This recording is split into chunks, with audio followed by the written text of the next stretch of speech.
We are totally in agreement with the statement that was issued yesterday concerning the activities, the statement and the behaviors of the former Deputy President, Mr. Rigathi Gachagua. We have seen him using the name of our Chief Justice, Madam Justice Martha Koome, as a political tool. And in the same process, he has threatened His Excellency the President of the Republic of Kenya.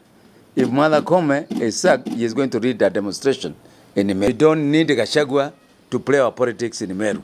Meru community are very dignified, is a very dignified community. We don't talk much, but we are united. And once we made our resolve, or when we make our resolve, we stand by our resolve. The most unfortunate statement that came from the mouth of a leader, it is telling His Excellency the President of the Republic of Kenya that in the event that Martha Koome is removed, he should never set foot in the Meru soils. We want to state categorically here that Meru is not a reserve for anyone. I don't know where he got that from. People always complain. People go to court for whatever reason when they think they are aggrieved. And it is not anything new. Martha is qualified to be the Chief Justice. She was vetted. She was found the most suitable. And as a community, we would defend Martha. We will stand with Martha. And we don't need other people to come and say, pretend that they are defending Martha. And for him to come in Meru, as he came through a back door, without informing us or without informing anybody, and start attacking us where in the Meru soil, is not appropriate. Whatever he sent Mbonda's incitements against the government, against the sitting MPs, against even the Chief Justice Martha Koome. I'm calling upon the Coalition Committee to look at the matter and see if an action can be taken against them. Our Chief Justice, Martha Koome, she's a qualified Chief Justice. She has been long-serving lawyer, magistrate. She's gone through all the stages, and that's why she was elected or nominated as the Chief Justice. And I'm not seeing anything apart from the politicians who have their own ideas, who they have their own agendas, talking about our Honorable Lady, Lady Justice Martha Koome. So I would like to stand firm and say that I think Martha is doing a very good job, and there is no need of her being talked about, leaving before her term ends. Here in Narok since yesterday for a project verification exercise, and we have been accompanied by officials of various government agencies such as KERA, such as Central Rift Valley Waterworks Development Agencies, KURA, Ministry of Housing, and also State Department of Livestock. And we have also been with the governor throughout since yesterday, together with the relevant heads of department. From this, you can see that the national government and the county governments are working together. Our 2010 constitutional dispensation espouses that the two levels of government are independent of each other, but collaborative and interdependent. That is why we are working together with the county government, even in the inspection of these projects. The purpose of inspecting the projects is to verify the exact status of implementation of these projects. As you are aware, projects are supposed to be implemented within specified timelines, and also they have got budgetary provisions that they are expected to conform to. So we are verifying that the projects are being implemented within the timelines required, and also within the cost that was envisaged, and also to the expected levels of output, both quantitatively and qualitatively. Where there are challenges also in the project, we are also intervening to unlock or to mitigate those challenges by reaching out to the relevant government agencies, on the same table, so that any challenges encountered in the implementation of any projects are overcome with a view to ensuring that those projects are completed within the relevant timelines. We have also had a stakeholders engagement meeting here today. You remember that during the campaigns, His Excellency the President, who was then the Kenya Kwanza Coalition presidential candidate, went to all counties, all parts of the country, and had what were called the bottom-up economic forums. Within those bottom-up economic forums, the stakeholders, leaders of various value chains, told us what, in their view, were the development priorities of the people.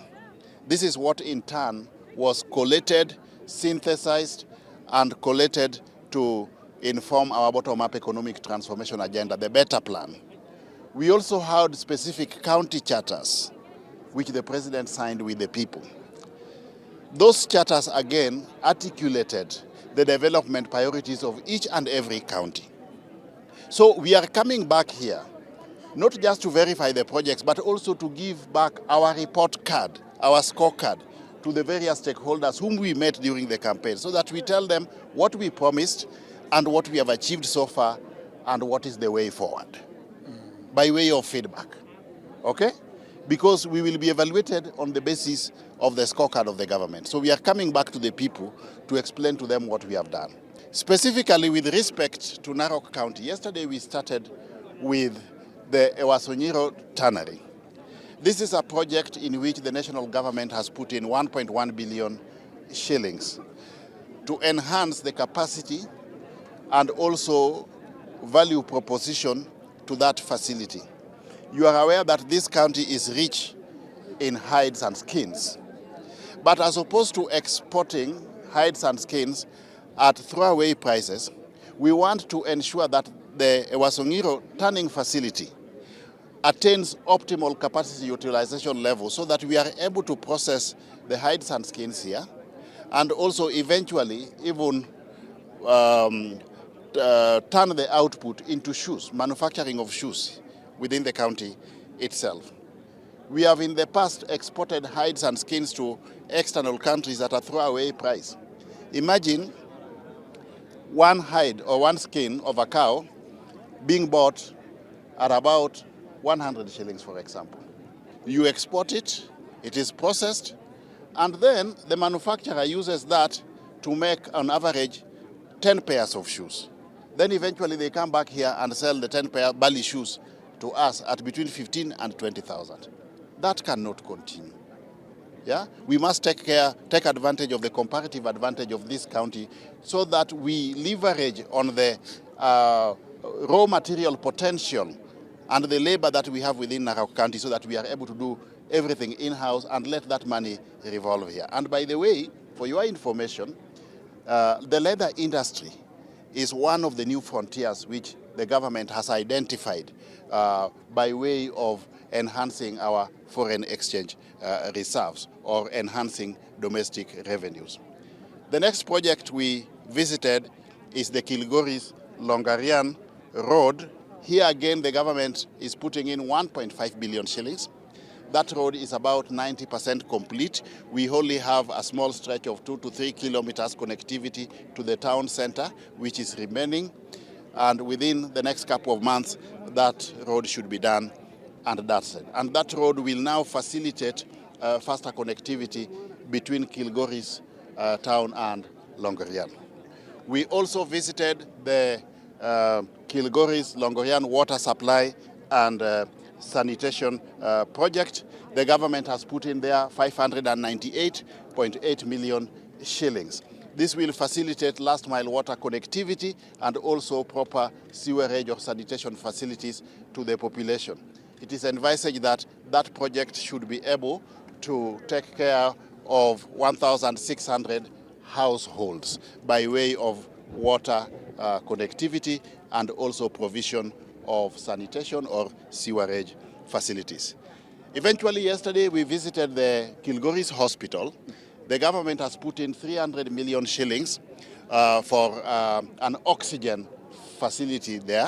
We now have oxygen cylinders within the hospital, and that will now do away with the burden that hitherto we have witnessed in the locality, where those who fall sick have to be taken all the way to Kisii to get medical emergency attention. That should now be able to be done within the locality at the Kilgoris hospital. And that oxygen facility is ready for commissioning, and in the not too distant future, the national government, in partnership with the county government, will commission that oxygen plant. We have this morning visited the Uhuru ESP modern market within Narok town. This is just but one of the ESP markets that the government is rolling out all over the country. You are aware that in our bottom-up economic transformation agenda, we did say that we are going to facilitate economic empowerment of those who are domiciled at the bottom of the economic pyramid. An integral stakeholder in this regard are our mothers and sisters who are involved in itinerary trade. So the government has already put in 357 million shillings into that project. That project will entail about 1,100 stalls for the itinerary traders. We are going to have ablution facilities, water-driven. We are going to have an ICT hub within the facility as well, where our girls and boys can attain digital skills, and also the national government connects them to digital jobs. That project, again, is above schedule. It's very much above schedule, and in the next 3 months or so, it should be complete and ready for commissioning. Then we inspected the bypass road within Narok town. You are aware we have been facing a challenge of traffic congestion between Narok and Bomet along that main road, and also vice versa towards Suswa. We want to unlock the traffic congestion along that road by creating bypasses. We are working closely with the county government. It's already put in certain amounts of money to facilitate the bypasses. The national government has also put in 680 million shillings into that project. And over and above that, there is a bridge that is integral in facilitating this interconnectivity next to the prison, the Narok prison, and the national government has allocated 125 million shillings for purposes of constructing that bridge. Na deputy wetu ambaye ametoka Nairobi, bwana Eliud Awalo, na timu yake kutoka Nairobi wamekuwa hapa kaunti yetu ya Narok karibu sasa siku mbili. Walikuwa pande ya Kilgoris wakiangalia zile miradi ambazo serikali ya national government wameanzisha, kama hiyo barabara kutoka Lorgorian mpaka Kilgoris. Kuna pia hiyo maji kutoka Lorgorian mpaka Kilgoris town, na hizo zingine zote ni kwamba wanafanya kitu inaitwa inspection. Ya pili, wamekuja leo hapa Narok town. Tumeenda pale kwa Uhuru market ambayo tunajenga, ambayo kuna project inaendelea ya milioni zaidi ya 357. Na pia tukapitia hizi barabara salami ambazo tayari nyingi zimeisha. Labda ile moja tu imebaki ni ile daraja kubwa ya prison kuja kuconnect na total. Na hivi sasa tunaelekea Narok East ambayo tunaenda kuangalia zile ASP market. Kuna moja ambayo iko Ndulele ya 55 million, na hiyo iko karibu 90%, lakini yeye mwenyewe ataenda kuangalia. Na pia kuna hiyo ingine ya Suswa ambayo imejengwa tayari, iko pia almost 90%. Na kwa nini ako hapa leo? Ni kwamba anazunguka Kenya mzima kuhakikisha ya kwamba zile projects za national government ambayo zimeanzishwa tuhakikisha ya kwamba inamalizwa ili tukuje tu handover kwa wananchi.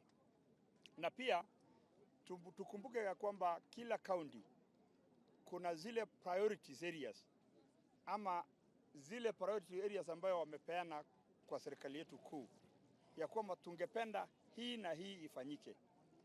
Tunatarajia pia mwisho wa mwezi wa 3 tunatarajia rais wetu William Samoei Ruto hazuru kaunti yetu ya Narok, na kwa sababu tunataka kuhakikisha ya kwamba zile ambazo zimekamilika aje afungue, na pia tunatarajia zingine ambayo labda tutakuja kucommission.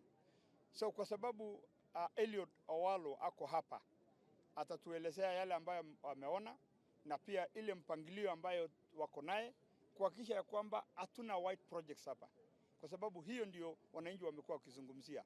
Ukiona leo hii mkutano ambayo tumekuwa naye hapa Narok Town, stakeholders kutoka the 6 sub counties wamefika hapa na wameelezea ama wameuliza maswali kuhusu mabarabara, mambo za equalization farm, mambo zingine nyingi. Najua wananchi ukienda kwa baraza wanauliza maswali mengi, lakini mmeona mimi na yeye na county commissioner tumejaribu kujibu zile maswali ambayo wameuliza na wameridhika. Ndio unaona hii mkutano tumemaliza vizuri na kila mtu ameridhika, kwa sababu tuko on course. Ni kwa maana kwamba tutamaliza hizi projects bila shaka.